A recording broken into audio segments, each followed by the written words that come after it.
Stock up, stock down. Next on Fantasy Football Today in 5.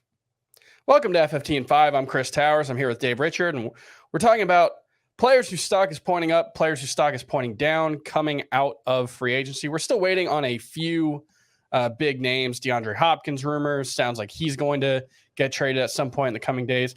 We learned on Thursday that Ezekiel Elliott has a final list of the Bengals, Jets, and Eagles, and he's looking to make a decision on where he'll play next season in the next week. So that'll be really interesting to see how much that's going to change the fantasy appeal of any of the guys there. Do you really think Ezekiel Elliott's going to make a big impact wherever he goes? I'm scared that he's going to take carries away from somebody else. So I don't want him to go to the Jets because that could be bad for Breece Hall. Mm-hmm. And I don't want him to go to the Bengals because that could be bad for Joe Mixon if Joe Mixon's the guy.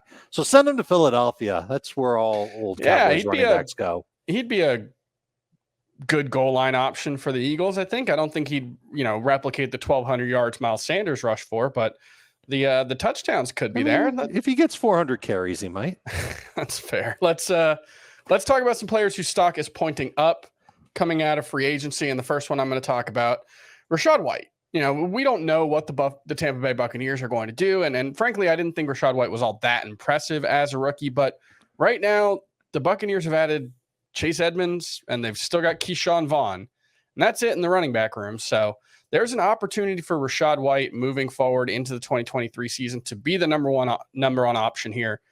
I don't think it's going to be a great offense, but the way the Buccaneers offense has worked over the past couple of years has been very good for running backs. I imagine we'll see some changes with no Tom Brady, but if Rachaad White is the lead back there, I think he can still be a good fantasy option. Who's some players who have their stock pointing up for you, Dave? The running back for me whose stock went up the most was David Montgomery, and it doesn't have anything to do with Montgomery's talent. It has to do with his opportunity in Detroit. The fact that the Lions, Dan Campbell apparently has been a big fan of David Montgomery for a long time. The Lions even tweeted out a couple of clips from Dan Campbell's coaching show where he shows clips of the opponents for the upcoming week. A lot of coaches do that. You learn a lot from those, by the way.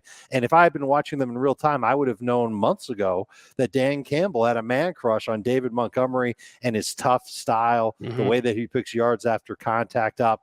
And I think that the Lions are going to utilize him maybe a little bit more than they utilized Jamal Williams. Maybe that's their design. He'll take work off of DeAndre Swift. He'll be the one in short yardage situations. He can catch the ball out of the backfield. We saw him. He was quite adept at that in Chicago, and it's a better situation overall for Montgomery to be in. So he's the one that I would say whose stock went up the most. Other names on my list, Miles Sanders, Khalil Herbert, Jawan Johnson, Sky Moore in Kansas City. We're going to go back on that bandwagon. Could also say Kadarius Toney. Kadarius Toney's absolutely in that same bandwagon. So is Jalen Hurts, because that Eagles defense, they're not going to be as stout as they were last year. Might mean more passing for Jalen Hurts, or just more opportunities in general to hold the football. And anytime he's holding a football, that's usually very good.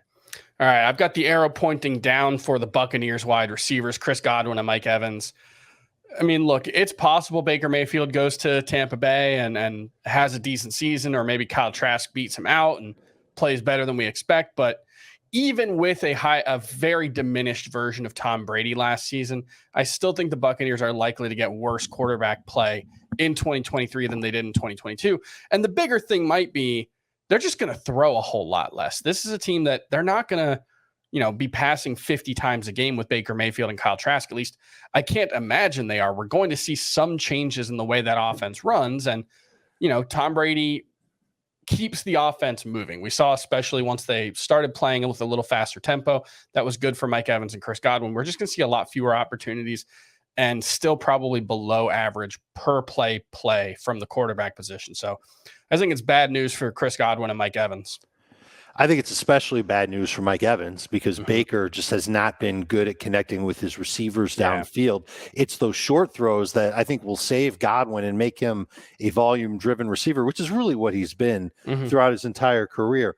Baker, I've got a lot of notes on Baker, and I'll get him out there in the coming days. But here's the one thing that the first thing that I realized.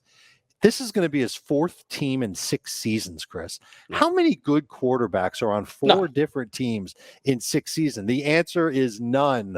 Zip, zero, zilch. You might be able to convince me when you include the transfer portal in college, Maybe Bo Nix will be that guy once upon a time, but it's not going to be Baker Mayfield. So I'm going to agree with you, especially on Evans. Stock down. I moved Evans outside of my top 30 wide receivers in my rankings today. How about Javonte Williams? This is a third-year running back. Man, we hope he'd be great. But we started hearing rumors about the ACL not healing, and then they go in Denver and they pick up Samaje Perine. And no, Samaje Perine is not the greatest talent in the world, but he will do a lot of the value down work that we like our running backs to get.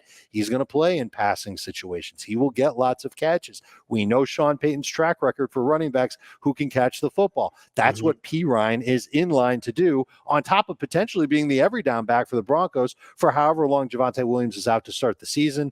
We did a mock draft recently where Javonte Williams went in the second round. It's way too early, yeah. Oh, yeah. The person who made that pick asked during the draft if he could have a do-over. And now I don't think he would take him again in the third round, much less the second. I don't think I'd take him until the fifth round. I think I'm going to be out on Javonte Williams. I think a lot of other fantasy managers will too, unless the news really does a 180 for him in the coming weeks. All right, you got any other names? The other names with the stock down, not as many. DeAndre Swift, obviously, because of David Montgomery, and also Jamal Williams going to New Orleans. It's not the same thing. He went from being the touchdown vulture for everybody in Detroit to a team in New Orleans that already has a touchdown vulture in Taysom Hill, also has Alvin Kamara for however many games that Kamara actually plays this year. And then the quarterback there, Derek Carr, could always scramble for a touchdown if a play breaks down. So I don't think he's got a great shot to get even 7 touchdowns after he had so many in 2022. All right, that's going to do it for FFT and 5. We'll see you next time.